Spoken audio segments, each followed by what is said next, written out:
আমরা এখানে আজকে আদিবাসী হত্যার বিচারের দাবিতে মাস ইনসাফ কর্মসূচি পালন করছি। আমরা আজকে এখান থেকে আবারও বলছি, আমরা দীর্ঘদিন যাবত কথা বলে আসছি যে অতি দ্রুত আদি হত্যার সাথে যারা জড়িত আছে তাদেরকে অতি দ্রুত বিচারের আওতায় আনতে হবে। কিন্তু আমরা সরকারের বেখেয়ালি অলসতা এবং নির্লিপ্ততা দেখছি। সরকার আদি হত্যার বিচার নিয়ে মোটেও সিরিয়াস নেই। আমরা সরকারকে বলতে চাচ্ছি, তারা যদি মনে করে যে একটি নির্বাচন দিয়ে তারা এদের থেকে চলে যাবে বা গণতান্ত্রিক প্রক্রিয়া যে সিস্টেম তারা পালন করবে, এটা তাদের জন্য ভুল। বিগত সময় শেখ হাসিনা এদেশে হত্যা করেছে, কিন্তু এরপরেও এখনো আমরা দেখছি গতকালকে শেখ হাসিনার হয়েছে। এভাবে বিগত 17 বছরের বিচারের রায় হবে এমন আমরা বিশ্বাস করি, বিচার কার্যকর হবে। যদি ইউনিট সরকার মনে করে যে উনি বিচার থেকে পরিত্রাণ পাবে, আমরা মনে করছি এই সত্যের সাথে আদি হত্যার বিচারের সাথে বিশাল বড় একটা চক্র জড়িত।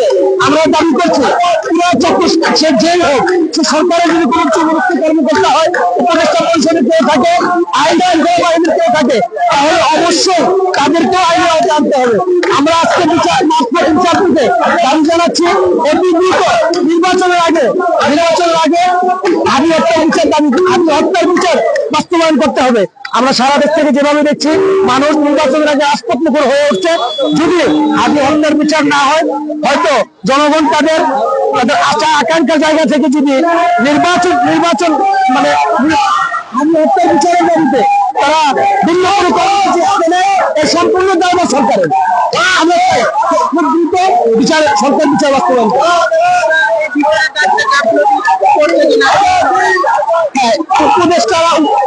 উপদেষ্টা পরিষদ একজন না, আমরা মনে করি সম্পূর্ণ উপদেষ্টা পরিষদ বিচারের বিষয়ে গাফলতি তারা ছন্দ ছাড়া ভাব দেখাচ্ছে।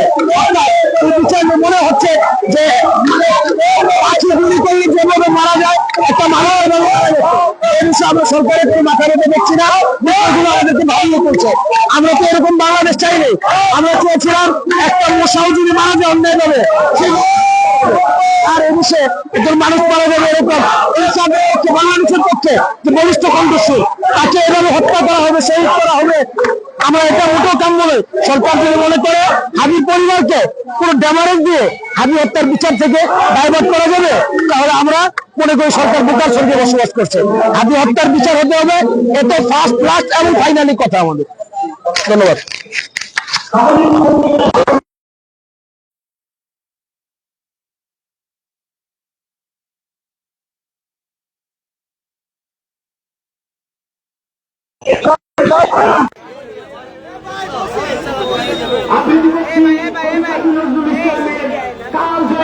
কবিতা বিপ্লবী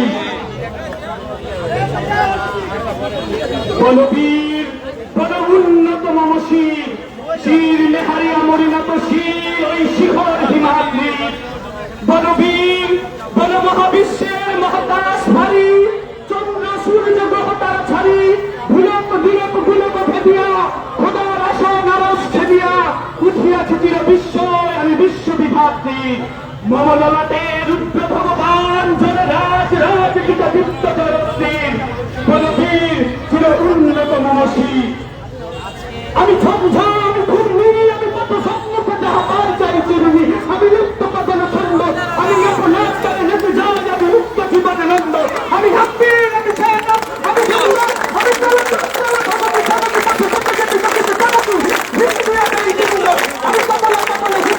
আমি আমরা ওই শত্রুর সাথে জনগণের মৃত্যুর সাথে পরিচয় আর ফুটিয়ে ধরেছি আমি শাসন শাসন সন্ধ্যা আমি বিশ্ব বিরোধী আমি বিরোধী উন্নতশীল ধন্যবাদ ছিল এখন আপনাদের সামনে আপনাদের স্মরণে একটি সংগীত পরিবেশন করবেন মুন্সিগঞ্জ নবজাগরণ সাংস্কৃতিক সংসদের সম্মানিত পরিচালক সাইফুল ইসলাম।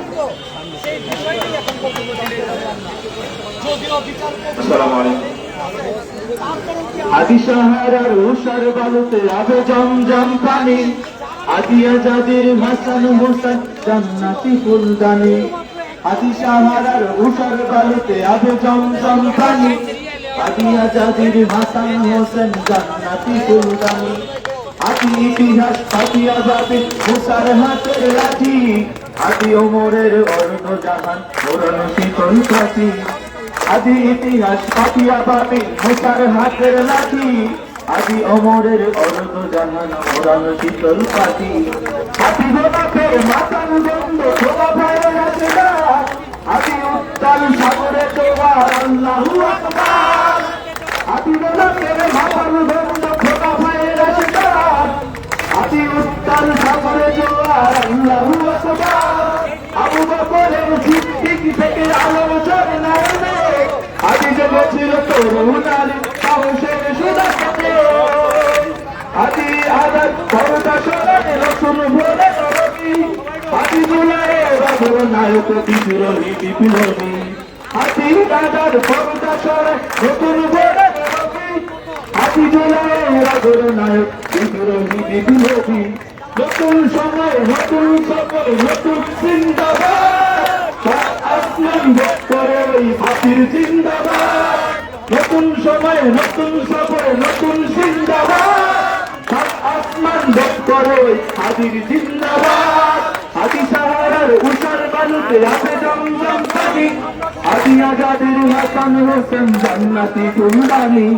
আদি ইতিহাস পাতিয়া বাবি মুসার হাতের লাঠি, আদি ওমরের অর্ধ জাহান মোরানো শীতল কাঠি। আদি গোলাপের মাতাল বন্ধ খোদা ভাইয়ের আসরার, আদি উত্তম সাগর তোরার আল্লাহু আকবার। আল্লাহু আকবার বলো আল্লাহু আকবার, আল্লাহু আকবার বলো আল্লাহু আকবার। ইনকিলাব জিন্দাবাদ। এখন আপনাদের সামনে আদিবাসী স্মৃতিচারণ করার জন্য অনুরোধ করছি যুক্ত নির্বাচিত সদস্য এবং ইনকিলাব মঞ্চের সদস্য শান্তা আপুকে। আসসালামু আলাইকুম। আপনারা কেমন আছেন? আসলে কি বাংলাদেশ ভালো আছে? আমরা কি আসলে আজাদি পেয়েছি? আমাদের আজাদি 47 থেকে শুরু হয়েছিল, আমরা কি আজাদি পেয়েছিলাম? আজাদি আমরা 71-এ নিয়েছিলাম, আমরা কি আজাদ হয়েছিলাম?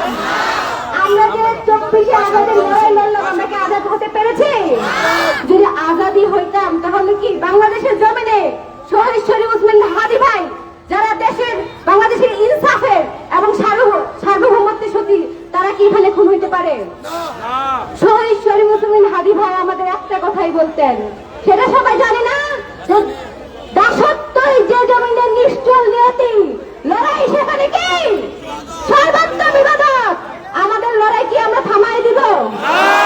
আমরা লড়াই কি থামবে? আমাদের আজাদি যেহেতু পাই নাই আমরা, আমাদের লড়াই কি থামতে পারে? এখানে কি কেউ আমাদের লড়াই থামাই দিব? আমাদের লড়াই কি শুধু রাজনৈতিক? আমাদের লড়াই শুধু রাজনৈতিক নয়।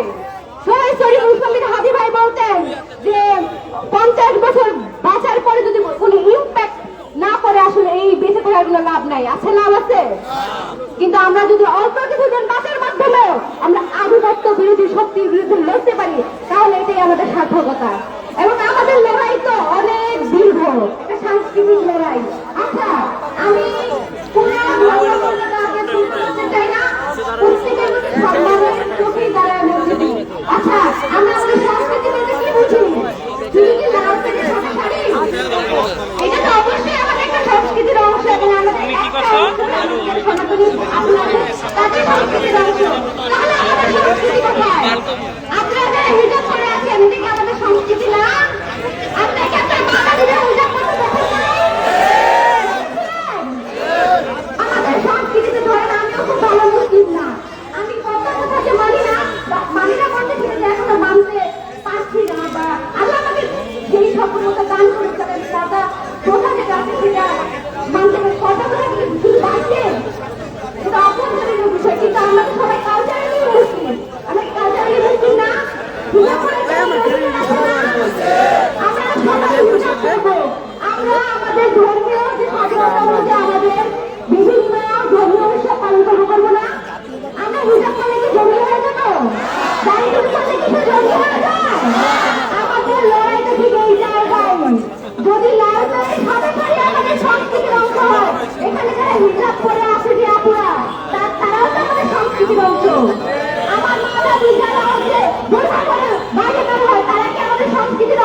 আমাদের প্রত্যেকের নিরাপত্তা নিশ্চিত করবে কেউ হিসাব পরিস্থিতি করে নেয় কে কোন ধর্ম কে কোন বর্ণ কোন রাজনৈতিক ভোটে সেটা কি দেখার বিষয় আমরা বাংলাদেশের নাগরিক তাই আমাদের নিরাপত্তা নিশ্চিত করবে এবং আমরা যদি আমরা বিশ্বাসে আমাদের কালচার আমরা সুষ্ঠুভাবে সফল করতে পারি তাহলে সেইভাবেই আমাদের আমাদের অধিকার লড়াই করতে আমরা বারবার বলি আমরা 90% মুসলিম কিন্তু আপনারা কি 90% কালচারালি বাংলাদেশের স্টাবলিশমেন্ট আছে আমাদের নাই 9% যারা আছে তাদের কাছেই আমাদের কালচার বলে চাপায় দেওয়ার চেষ্টা করা হয় না আমি আর বেশি কিছু বলবো না আর শেষমেশ দুই একটা স্লোগান দিই এবং আমি যে এখানে আসার যে কারণ শরীর মুসলিম হাবি ভাইয়ের হত্যাকাণ্ডের বিচারের মুখোমুখি করা আমার শেষ স্লোগান হচ্ছে জাস্টিস ফর হাবি নারায়ণ তাকবীর আল্লাহু আকবার ঠিক আছে হবে না স্লোগান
সবাই কি টায়ার্ড হয়ে গেছে মুখোমুখি করতে না পারবো আমরা লড়াই চলবে না